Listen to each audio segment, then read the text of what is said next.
السلام عليكم خوتي خواتاتي، كي دايرين نتوما؟ لاباس عليكم؟ اموركم مزيانه؟ كلشي بخير؟ كلشي سانك.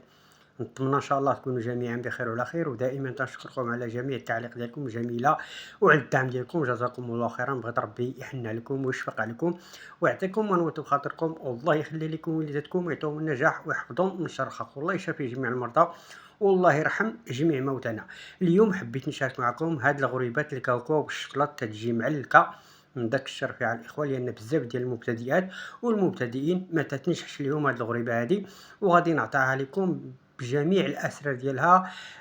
من احط الزيت بكل التفاصيل. غير تبعوا الفيديو واسمعوا الشرح واحترموا المقادير وخدموا الوصفه كما هي باش تجيكم الغريبه بحال هذا الشكل هذا اللي تتشوفوا. تجي زوينه، تجي معلكه، سهله وسريعه واقتصاديه. وحتى الى بزاف عليكم هاد المقادير هادو غادي تقسموهم على جوج. بالنسبه للمقادير اللي غادي نحتاجو في هذه الغريبه هذه كالتالي: 500 غرام يعني نص كيلو تاع كاكاو، عندكم الغليظ او الرقيق بحال غير الله يجازيكم بخير ما تحمروش بزاف بحالي انا راه داز لو الطياب شويه، ولكن ماشي مشكل غادي ندوزو. واحد الفاني، وخماره وحده تاع 8 غرام، جوج حبات تاع البيض، جوج معالق كبار تاع المربى 50 غرام تقريبا، 80 غرام تاع الزيت تقريبا نصف كاس عنبه، 15 غرام تاع الكاكاو مور او حلو اللي متوفر عندكم، ملعقه صغيره تاع القرفه مطحونه، 150 غرام تاع السكر كلاصي، وقريصه تاع الملح. بالنسبه للكاكاو ملعقه كبيره، عندكم مور استعملوا، عندكم حلو استعملوا، والسكر كلاصي باش نفندو هاد الغريبه ديال السكر كلاصي سبيسيال اللي تيكون في الميكات بحال هكا. كاين ديال نص كيلو، كاين ديال الكيلو، ما تشريوش تاع العبار. السكر كلاصي سبيسيال راه مكتوب عليه سبيسيال خاص للحلويات. اي سكر كلاصي مطفر غير يكون سبيسيال تيكون في الباكيات وتيتباع في الباكيات كما تتشوفوا. كما قلنا كاكاو غليظ او كاكاو رقيق، اللي مطفر عندكم قشورو او لا بلا قشور. عندكم بلا قشور استعملوه، عندكم بلا قشور استعملوه. اللي مطفر عندكم غير الله يجازيكم بخير. نعاود ناكد لكم على هذه النقطه هذه، ما تحمروش بزاف، غير نص طياب. انا كنت نفطر ودرته في الفران وكنت نسيت وكان غادي يتحرق، ولكن نقدت الموقف. غادي نقسموه على جوج، وغادي نقسم حتى داك السكر كلاصي على جوج، وغادي نطحنوه. انا غادي نطحنوه غير في هاد العشوار هذا. اي طحانه متوفر عندكم. هاد العشوار هذا كنت درت به الاشهار لواحد الشركه وكانت عطاتو ليا فابور. شحال هادي الله يعمرها دار تيطحن مزيان.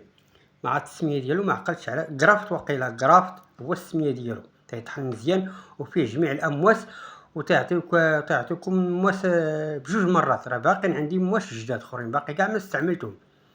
المهم ما عليناش على الهشوار وعلى الطحانه اي واحد عنده باش يطحن بحال هذا الشيء هذا. غادي نطحنوا مزيان اخوتي خواتاتي. مره تناخذوا واحد ملعقه تاع البلاستيك وتنكرتوا الجوانب ونعاود نطحنوا من جديد.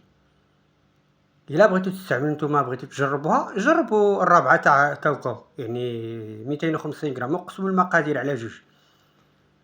من بعد ما طحنت ديك الطحنه الاولى ندوزو نطحنوا الطحنه الثانيه بنفس الطريقه. يعني تنستعمل هاد المواد هادو اللي فيهم 4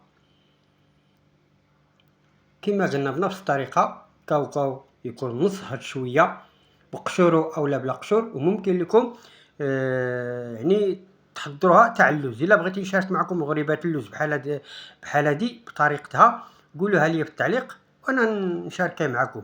الا بغيتوا الغريبه تاع اللوز تجي معلكه، بغيتوها عادي نشاركها معكم، بغيتوها تاع الشكوت نشاركها معكم. من بعد ما طحنت ديك الطحنه الثانيه بنفس الطريقه تتجي على هذا الشكل هذا، غادي نحصلوا على هذا القوام هذا تاع كاوكاو.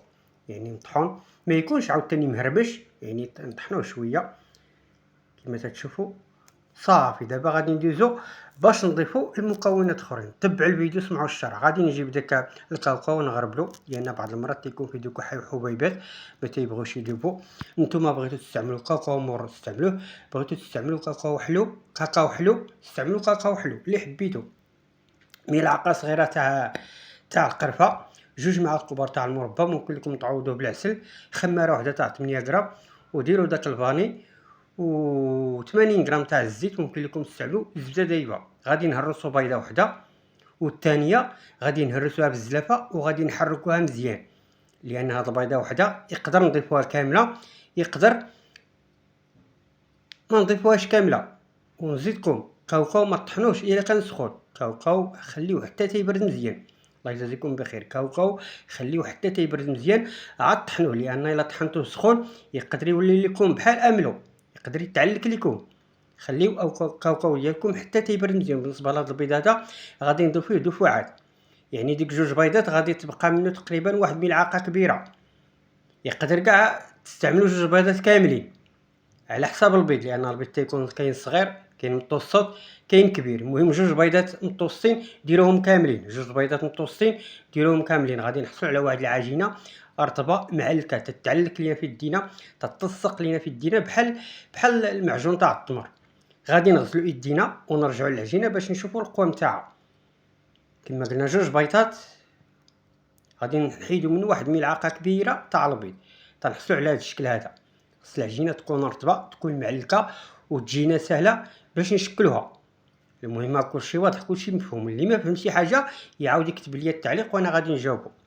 اللي ما فهم شي حاجه خوتي خواتاتي يعاود يكتب لي التعليق وانا غادي نجاوبه. غسلوا يديكم وجيود لكم عيد لكم العجينه ديالكم مزيان. الله يجازيكم بخير. معسو مزيان كما قلنا خوتي خواتاتي، معسو مزيان هاد العجينه هادي. عجنوها مزيان، عجنوها مزيان مزيان، دلكوها مزيان وعجنوها مزيان باش تعلك لكم. غادي نجيبو داك السكر كلاصي، ضروري نغربلوه مره نغربلو هاد السكر كلاصي هذا. السكر كلاصي خاصنا نغربلو، لان السكر كلاصي بعض المرات تيكون حبيبات. ملي تنبغيو نفندو فيه الغريبه ديالنا تنغربلوه، وملي تنبغيو عاوتاني نديرو لاطه الثانيه تنعاودو نغربلو داك السكر كلاصي. مره نغربلوه حتى تنسالي الغريبه ديالي. كما تتشوفوا غادي نحتاجو شويه تاع ماء زهر، او استعملوا نتوما غير ماء عادي الا بغيتو. عيني مره غادي ندهنوا يدينا، ماشي تنكثروا ماء زهر في يدينا ولا تنكثروا الماء، غير مره تندهنوا الدهنه الاولى، تنشكلوا واحد 10 د الحبات او 7 د الحبات، عاوتاني ندهنوا المره الثانيه. وحنا غاديين غير السكر كلاصي غربلوه. والعجينه كما قلنا تكون معلكه، نعجنوها مزيان بيدينا. والكاوكاو ما خصناش نحمروه بزاف. المهم راني شرحت لكم وعطيتكم بزاف ديال النصائح باش تنجح لكم هاد الغريبه هادي، لان بزاف ديال الناس تتعكس لهم هاد الغريبه هادي ما تتنجحش لهم. كما قلنا الا بغيتي نشاركها معكم تاع اللوز كتبوها لي في التعليق وانا غادي نشاركها معكم. تنشكلوها بهذا الشكل هذا كما تتشوفوا. العجينه كما قلنا معلكه رطبه ساهله. وفي حاله عجينه حسيتوا بها قاصحه زيدوا داك شويه تاع البيض اللي بقى لكم من 2 بيضات. المهم خصها تكون معلكه يعني معلكه. ملي تنضغطوا عليها تجي رطبه ما تجيش قاصحه. راه غادي تبان لكم غير ملي تنبغيو نقادوها بالصباح، ملي تنساليوها من السكر كلاصي غادي تبان لكم. المهم نتوما العجينه تكون عطيتكم مقادير مضبوطه. 2 بيضات متوسطين غادي تزولوا منها ملعقه كبيره تاع البيض. ديك البيضه الثانيه حركوها مزيان باش تحكموا فيها. ملي غادي تزيدوها شويه تنثبتوا عليها السكر كلاصي من الفوق. كما تتشوفوا نتوما شكلوا 4 د الحبات 4 او 5 د الحبات 5، ونتوما غادي مع الغريبه ديالكم حتى تتساليوها.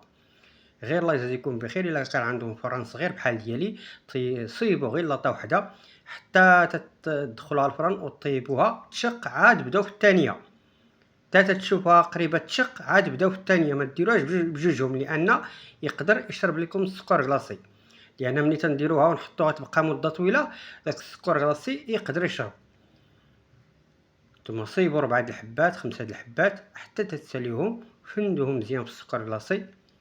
نتوما شوفوا التعليكه راه معلكه الاخوان وتطلق داك شويه ديال الليدان ماشي مشكل.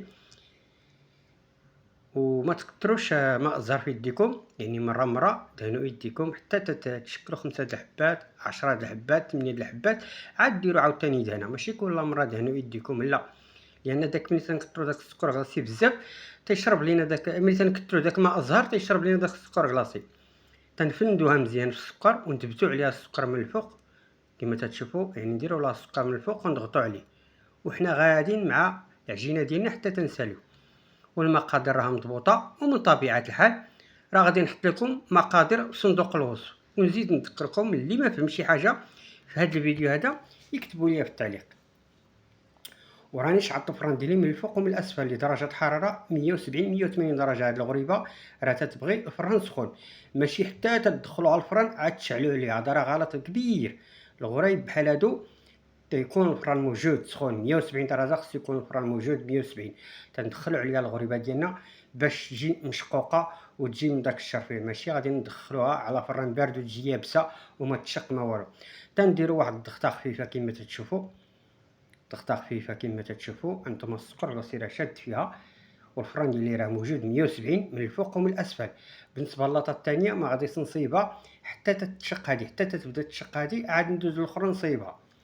الفران يكون سخون، كاع جميع الغرايب تيخصهم الفران يكون سخون، يكون موجود الفران. هذه ما غاديش نصيبها كما قلنا، غادي نغطيها بواحد الطباسيل وغادي نخليها حتى تتبان لي الاخرى تتبدا تشق، عاد نبدا نصيب فيها. من بعد ما تشقات ليا ديك اللاطه الاولى، الا عندكم فران كبير فيه جوج لاطات او ثلاثه د اللاطات ماشي مشكل، شكلوها بخطره وحده. الا عندكم فران كبير او فران بروفيسيونيل شكلوا اللاطات كلهم، شكلوا حتى 10 د اللاطات. الا عندكم فران تيهز حتى 10 د اللاطات شكلوهم بخطره وحده ودخلوهم بخطره وحده. غير ما تشكلوش 4 د اللاطات وتدخلوا وحده وتخليو الاخرين على برا، هذوك الاخرين يقدروا يشربوا لكم السكر كلاصي وغاضطروا عاوتاني تعاودوا السكر كلاصي. هانتوما خوتي خواتاتي كما قلنا ديك اللاطه الثانيه تنشكلوها حتى تتقرب الاخرى، يعني تبدا لينا تشق وتبدا طيب. وديك الساعه غادي ندوزو اللاطه الثانيه. في حالة الا كان عندنا فران صغير صافي تنضغطوا عليها حتى هي بنفس الطريقه، ضغطه خفيفه. وغادي نحل الفران، غادي نهبط هذيك باش تقبل الطياب ديالها الاسفل، وغادي نطرح اللاطه الثانيه. وكما قلنا الفران شاعل من الفوق ومن الاسفل لدرجه الحراره 170 درجه 180. الا شفتوها تشقات بدات تتشق، بدات تضاعف الحجم ديالها، نقصوا من الفران شويه وما نقيسوها ما حتى حاجه خوتي خواتاتي حتى تتبرد مزيان. دائما جميع الغريبات ما تنجمعهمش وهما سخانين حتى تيبردوا مزيان تماما، ما تبقى فيهم الريحه تاع السخونيه، عاد نجمعوهم كلهم تيجيو من داك الشرفيع مشقوقين. هذه هي النتيجه تاع الغريبه ديالنا. نتمنى ان شاء الله يعجبكم هذا الفيديو هذا، واللي ما فهم شي حاجه خوتي خواتاتي يكتبوا لي في التعليق. راه غريبه اقتصاديه وسهله التحضير وتعطي كميه وفيره. هاد الكميه اللي تشوفوها الطبسيل هذا 500 غرام تتجي معلكه، تتجي شهوه منها. وممكن لكم نتوما تستغنوا من الكاكاو يعني مش الشكلاط، الا ما بغيتوش الا ما تتاكلوش غادي ديروها عاديه. هذا الشيء اللي كان اخوتي، وصلنا لنهايه الفيديو. بسلام عليكم، الى الفيديو القادم ان شاء الله.